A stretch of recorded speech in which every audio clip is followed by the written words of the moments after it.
بسم الله الرحمن الرحيم. سمو الشيوخ، أصحاب المعالي والسعادة، الضيوف الكرام، السلام عليكم ورحمة الله وبركاته. اسمحوا لي بداية بالتعريف عن نفسي. اسمي عدنان محمد العوضي، مدير تطوير القادة في أدنك ومجموعة شركاتها، ويشرفني اليوم أن أتولى مهمة إدارة هذا الحوار في هذا المجلس الكريم. الحضور الكرام، عنوان المحاضرة اليوم هو الحقائق الجديدة حول الثقة، تلقيها البروفيسورة ريتشل بوتسمان. تعد البروفيسورة ريتشل بوتسمان خبيرة عالمية حول قوة المشاركة. صنفت مجلة تايم نظرياتها حول الاستهلاك التشاركي باعتبارها إحدى الأفكار العشر التي ستغير العالم، كما أنها تكتب وتعلق في منشورات عالمية مثل هارفارد بزنس ريفيو، ذا ايكونومست، ذا نيويورك تايمز وغيرها الكثير. وبعد الانتهاء من المحاضرة سيتم فتح المجال لطرح الأسئلة التي يمكنكم كتابتها على النشرات الموجودة أمامكم. واسمحوا لي الآن بأن أكمل حديثي باللغة الإنجليزية. Your Highnesses, Your Excellencies, ladies and gentlemen, welcome and good afternoon. We are pleased to have with us today Professor Rachel Botsman, who will be talking to us today about the power of collaboration. Her concept of collaborative consumption was named by Times Magazine as one of the 10 ideas that will change the world. Her lecture today, titled The New Truth About Trust, will shed light on what the Great Trust Shift means for leaders, for companies, and for governments. She will also share with us what we can do to build trust. So, without further ado, please join me in welcoming Professor Rachel Botsman.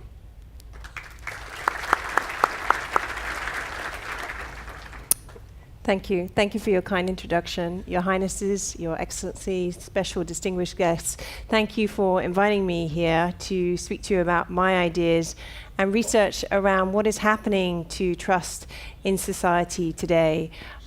What I want to focus on is how technology is changing our relationship to that, to trust, and the implications, both good and bad, for society.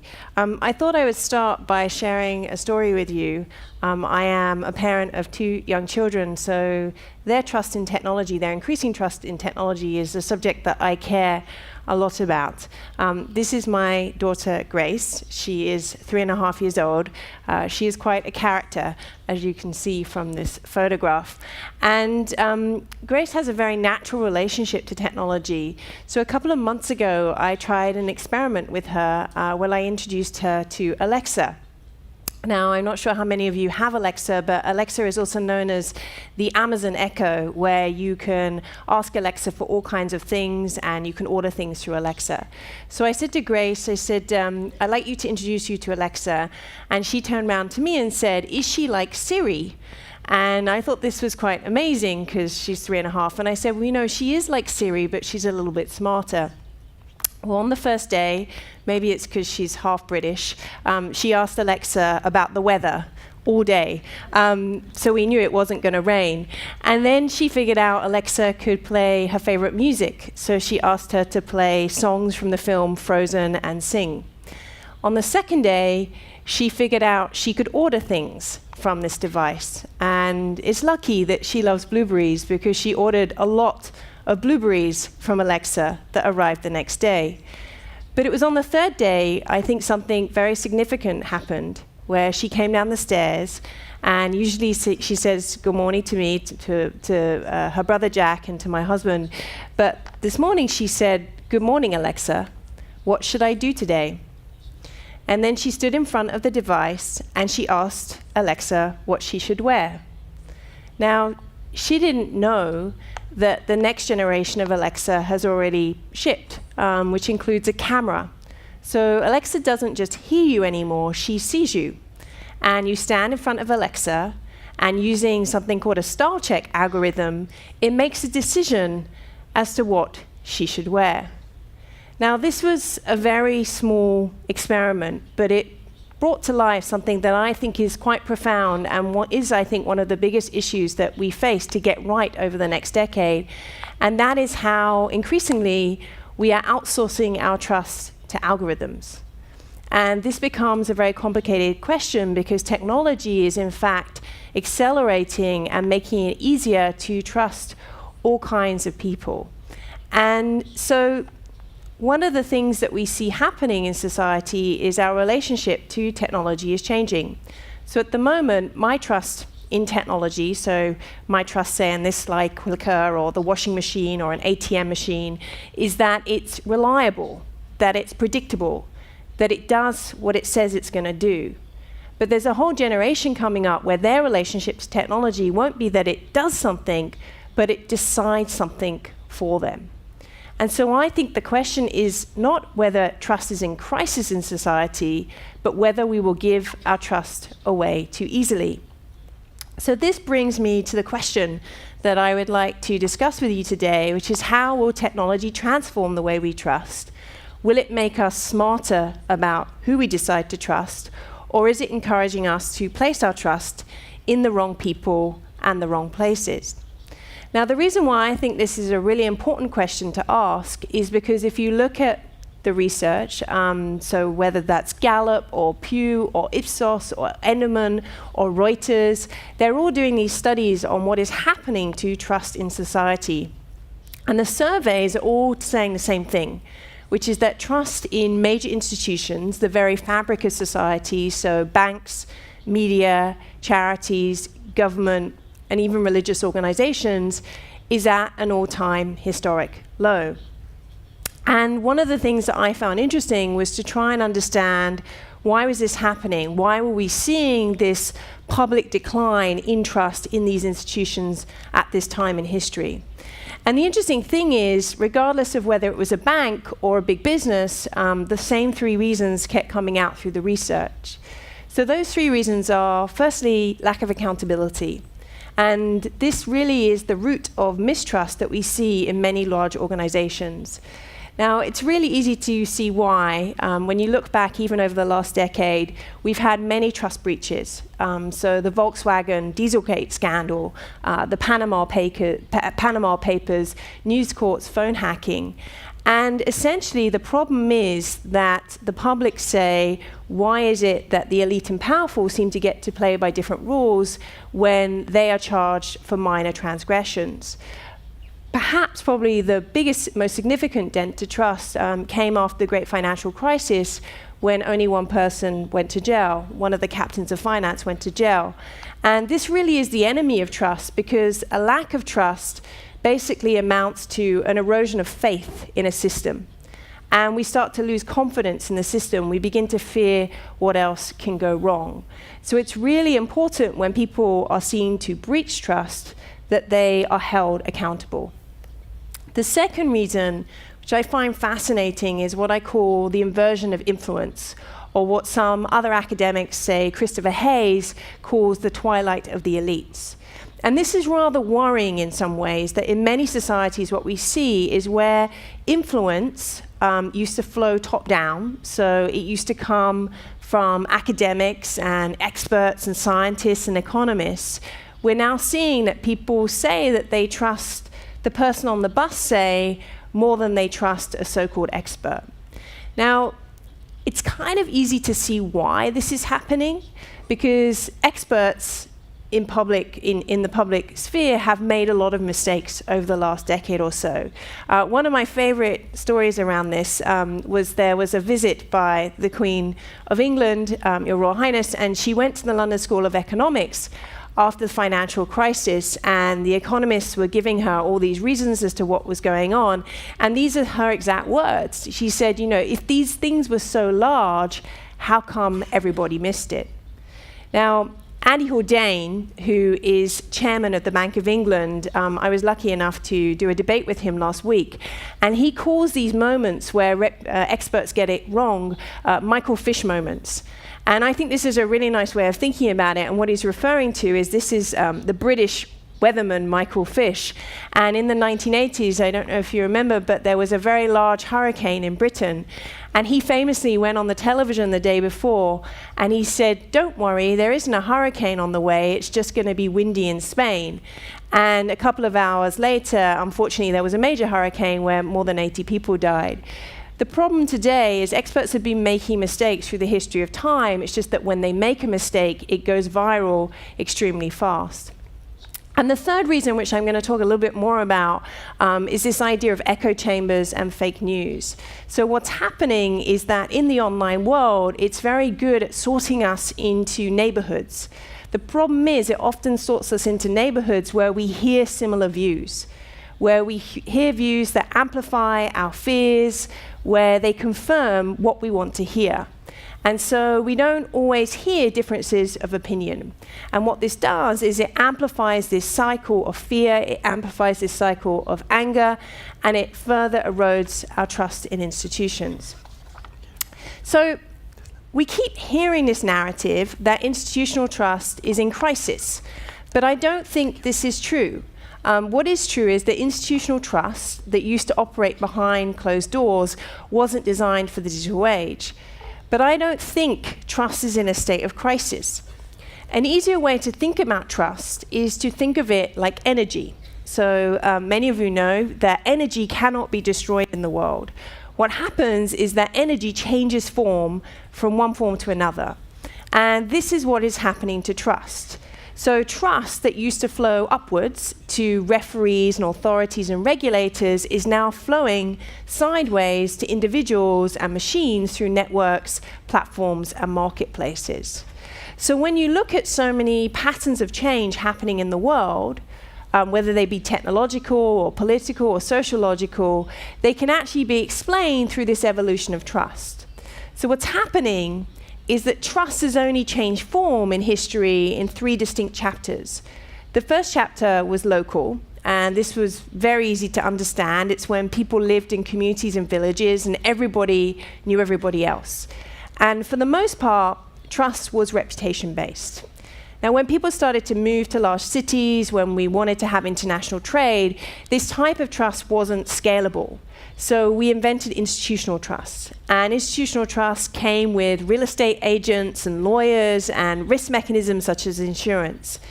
Now what's happening is that a new form of trust is rising up, which is what I call distributed trust. And you can see signs of distributed trust everywhere. So it's very strange to me when people say they don't trust bankers or they don't trust journalists, but yet they'll get in a car with a total stranger on Uber. It's very strange to me when people say they don't trust politicians necessarily, but they will open their home up on Airbnb. It's incredible when you think about it that the largest retailer in China is Alibaba, where people often use pseudonyms and you don't see the goods before you buy them. And then, of course, we see new technologies such as the blockchain and the emergence of cryptocurrencies such as Bitcoin, which is basically allowing strangers to interact with one another, bypassing traditional institutions. So what I thought I would do is explain briefly how trust works in this new digital age, how trust works when it's flowing through a marketplace, a network, or a platform. And how it works is that there are 3 levels to it. So on the first level, you have to trust the idea. So let me share with you a story that shows how trusting an idea can be quite complicated. Because when we first hear about an idea, we can think that it sounds risky or strange or even outright silly. So I don't know if you recognize these 3 gentlemen, but they are the founders of Airbnb, Brian, Joe, and Nate. And I was fortunate to meet them in 2008 when I was writing my first book, What's Mine Is Yours. And I came back from meeting them, and there's something about when you spend a lot of time with entrepreneurs that you begin to get this sense of those that are going to be very successful. And these 3 guys, they had this very unique blend of curiosity and resilience. They believed that they could really transform the world. And I'll never forget, one of the first things they said to me was that we don't want to create a $1 billion marketplace, we want to win the Nobel Peace Prize. That's the idea they had from day one. So I came home and I told my husband that I thought that I had just met the next eBay and that they had no money and that we should invest in them. And so he said, well, you know, what is it that they want to do? And I said, well, people are going to open up their homes and they're going to take photos of their bedrooms and their bathrooms and their lounges, and then strangers from all around the world are going to go on the internet and they're going to book to stay on them. And he turned around to me and, in all honesty, he said, this is a terrible idea. And I said, well, why do you think it's a terrible idea? And he said, strangers are never going to trust one another. And I said, look, you know, with all due respect, I think you're wrong, because technology will change that. Now, this was 2008, and it's amazing to think, but the smartphone really had just started to become mainstream. And so I said to him, look, you know, eBay, everyone said eBay was impossible, but now people trade under these pseudonyms and people buy these second-hand cars. And he came back with a very good point. And he said, you know, eBay's different. eBay is about digital transactions. And you're talking about using these digital tools to meet up in the real world and have these very rich face-to-face interactions.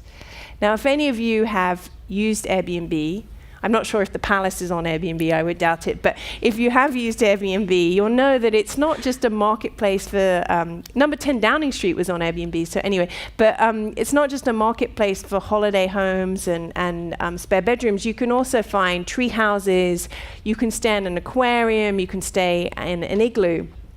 And it's remarkable to think that this idea that seemed crazy less than 10 years ago is now the second most valuable hospitality brand in the world. So this represented a rather large mistake. Well, I should say my husband's mistake in our lives, and I do like to show him this chart to remind him of this mistake. But anyway, moving on. The point being, what Airbnb saw very early on is their success isn't by luck and coincidence, is that they saw how money only goes so far, that so many businesses are built on money. And money really is the currency of transactions. And what they saw was through design and technology, they could create a new kind of currency. They could create a currency of trust and enable people to interact, total strangers, in ways on a scale never possible before. So what Airbnb got us to do is very important. They enabled us to take something that I call a trust leap. Now, a trust leap happens when we all take a risk to do something new or differently to the way that we've always done it. Now, trust leaps can be anything from the first time we put our credit card details into a website, to the first time we use eBay, or they can be something very monumental, like the first time we all use a self-driving car. But the important thing about trust leaps is they're actually what enables society to move forward, that they are, in fact, this conduit for new ideas to travel. Now, the interesting thing is that whenever you're asking someone to take a trust leap, you're basically asking them to do the same thing.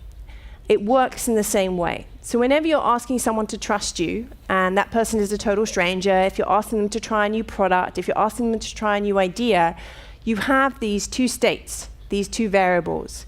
So you have a known state, something that is certain to people, and you have an unknown state. Now, human beings, they naturally like that known state.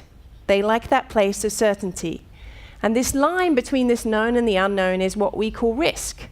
And organizations are very good at managing risk because you can put it in a matrix. But organizations, they find it much harder to really get their heads around trust, because trust can't be measured. Trust is a process. It's an outcome. Trust is what allows people to take that leap from the unknown to the unknown, from the known to the unknown. So trust, the way I think about trust, is very much about having a confident relationship with the unknown. And the reason why this is so important is it's what enables people to be vulnerable. It's what enables them to place their faith in strangers, to take risk and do things in new ways, and for society to move forward. And that is why many societies, such as the Nordic countries, will in fact describe trust as gold, as their most precious and fragile asset. So this is how trust in ideas work, that you're always trying to carry people from something known to something unknown. Then we get to trust in platforms, technology platforms.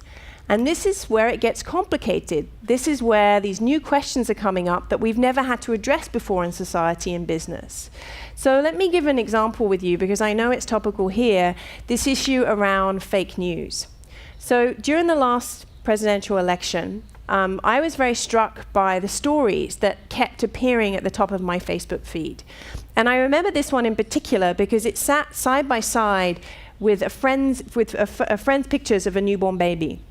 And I thought, why is this up there with my friend's newborn baby pictures? And then I thought, is it true? And then the more worrying thing to me was, where do I go to find the truth? And so in some strange way, I was really in this place where I didn't know if I could trust the medium, I didn't know if I could trust the source, I didn't know if I could trust the story. And part of the problem is the information overload that we're facing, that it's really hard to distinguish the sources, the stories, the journalists that are trustworthy, and those that are fake news or misinformation. But in some strange way, when I thought about it, I realized I had done exactly the same thing that Gracie had done, but in a different context of my life. I had outsourced my capacity to trust to an algorithm. Now, the tech companies are trying to figure out their place in this, and part of the issue is scale. So if you consider on Facebook alone, there's now more than 2 billion users. There's more than 1.3 million posts every single minute. There's more than 4,500 photos posted every single minute. The number of content moderators they have looking at those posts, looking for fake news, looking for offensive content, is 3,500 people. So 4,500 people. When you do the maths, that works out one moderator per more than 466,000 users. This isn't enough. We need the tech platforms to be doing more. And we see this issue actually manifesting in lots of different places. So I don't know if you've been following the news in the UK, but I was there on the day the TfL, the Transport Authority, failed to reissue Uber's license.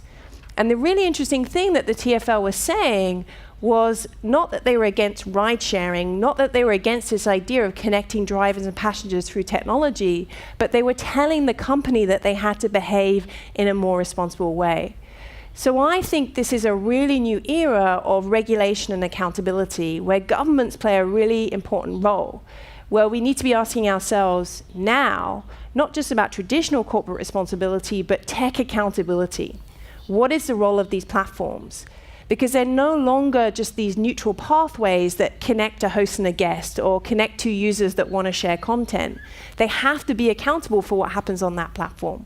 And so I think there's two things that we need to be asking for. One is that they are more proactive around reducing the risk of bad things happening, and two, that they're more responsive when bad things happen or when things go wrong. So just moving to the top of the stack, which is in some ways the most interesting but the most complicated, because this comes down to trust in human beings. Now, the interesting thing about trust is that its sister, if you like, is trustworthiness. So when people say to me, how do we build more trust?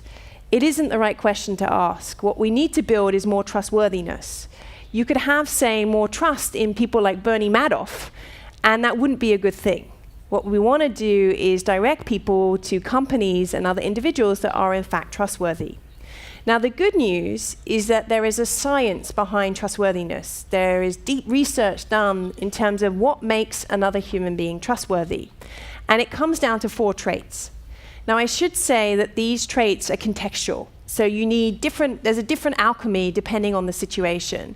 So for example, in certain situations, you want a highly competent lawyer, but whether they're a caring human being doesn't really matter. So these 4 traits are, the first being competence, and this is really whether someone has the skills, the knowledge, the information, the experience to do what they say they're going to do.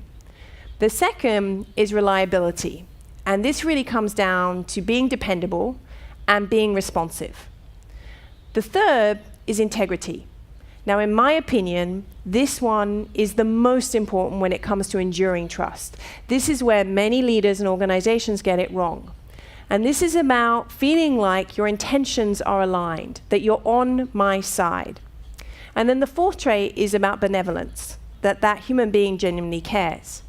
Now, the interesting thing about this is that these traits fall into sort of 2 buckets. The first is really about how you do things. And if you think about when you interview someone, you often spend a lot of time on this competence and reliability piece. But it's the why you do things that often leads to trust breaking down. And that's much harder to judge in a human being. So what people are starting to ask is, does technology improve a human being's ability to make these assessments? Can it amplify our emotional intelligence, which I think is a really interesting question? Can it remove some of our biases and the errors that we make when deciding when to trust? The other question that becomes really interesting is, if we get this question wrong so many times with human beings, how do we trust the intentions of machines?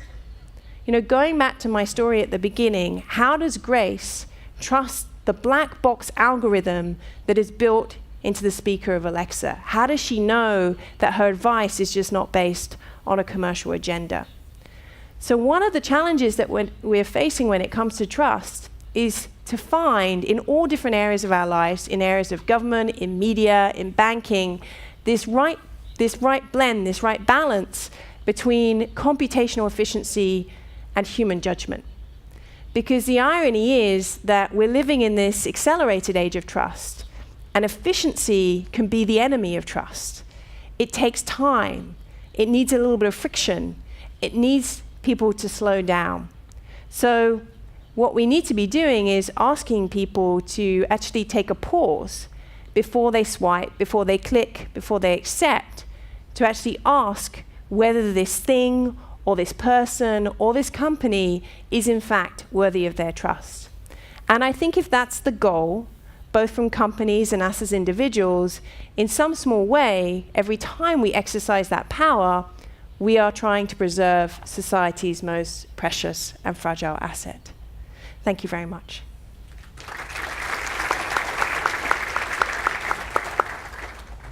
Thank you, Professor Botsman, for your insightful presentation. And now, as we await for your questions to come through, I'll just ask a few questions of my own.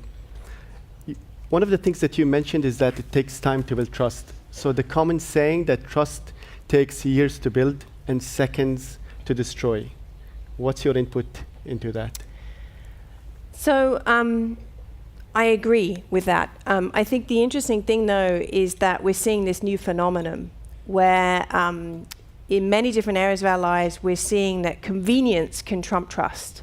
So if you look at how people trust Amazon, they're trusting Amazon to deliver their packages, but they don't necessarily trust them to pay taxes, the way they trust Uber to send them a ride. So I think we actually give our trust away quite easily in some areas of our lives. But in overall, it does take a long time to build trust, enduring trust, because there's fast trust, and then there's enduring trust. And what happens is that although we're forgiving, when something goes wrong, it's like a reservoir that can be depleted overnight. And that reservoir may have taken, let's just say, a year to fill up in terms of trust, but then it can take 10 years to rebuild or to be refilled. Because what happens when that trust is depleted is that people go into this mode of questioning, that they start to ask or fear what might else go wrong. So they're very uncomfortable in that place of taking risks or being vulnerable. So what you're actually having to ask people to do is to have confidence in you as a human being, or in a system, or in a company, before they can trust you again. So it's a hard process to build trust, but once you've lost trust, it's even harder to rebuild it again over time. Thank you very much for that. My next question is, what's one thing that you would say leaders can do today to start building trust with their teams or the people they work with? So it's a really good question. I think it comes down to two things. The first is a word I don't think we're very comfortable with in society, because I think we associate it with weakness, and that is vulnerability. Now, this doesn't mean showing everything or coming in and talking about your personal life. It's actually about being very vulnerable, being open to mistakes, being very comfortable in a place of uncertainty. And we see in high trust organizations that leaders are very comfortable being vulnerable with their teams. So that's the first thing, because trust isn't about being sure. Trust is actually about being unsure. So we all know when we're a high trust team because it's when people don't look over our shoulder. It's when you don't have to write a 100-page report. Someone just has confidence that you will do the right thing. The second thing, and it amazes me how often leaders get this wrong, is an alignment of expectations. So what often builds trust is when people are very clear that I want this thing from you, and you want this thing from me, and that's what helps to build that integrity side of the equation. So I think it really comes down to how do you show your vulnerability in a way that isn't a weakness but is a strength, and then how do you demonstrate an alignment of expectations? Okay, thank you very much for that, Professor. So as we're waiting for the question from the audience to come in, the next question is, you talked about technology, and something can happen in this part of the world and instantly someone in another part of the world can know what happened. So what role would you say technology plays with trust? So I think technology, as I said, I think it speeds things up, it accelerates things. It's doing a couple of things. One, it's allowing us, or enabling us, I should say, to leap faster and higher than ever before. So if you look at sort of the pattern of trust leaps that have happened over time, it's like this accelerated adoption curve. And that's why I think people feel this pace of change that's happening in society. So technology is accelerating the number of things that we're being asked to trust, the number of ways that we're being asked to change our lives. But the second thing technology does is, for its speed and because of its viral nature, the problem is that misinformation can spread like a virus. And I think it's really interesting that the World Economic Forum this year in Davos, one of the top 10 threats they said facing society today is the spread of misinformation, that people don't know who to trust. And so that we're seeing the rise of people in all kinds of spheres, not just political spheres, but that can speak to feelings versus facts. And I think this is a real issue that we can't rein in the technology, so how do we give people the tools to actually find information that they can trust? Thank you very much for that, Professor. The next question is from the audience. I think it's quite an interesting question. How do you assess the level of trust in an organization? It is a good question. So it's so interesting to me that people want to measure trust. That's it. So they'll often say, so those 4 attributes, can we do some kind of survey and can we see how people fall against them?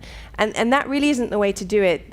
A really good barometer or a really good indicator for how much trust is in an organization is how much risk people are willing to take, how much uncertainty that organization can cope with, because it's through that risk-taking and uncertainty that new value is created.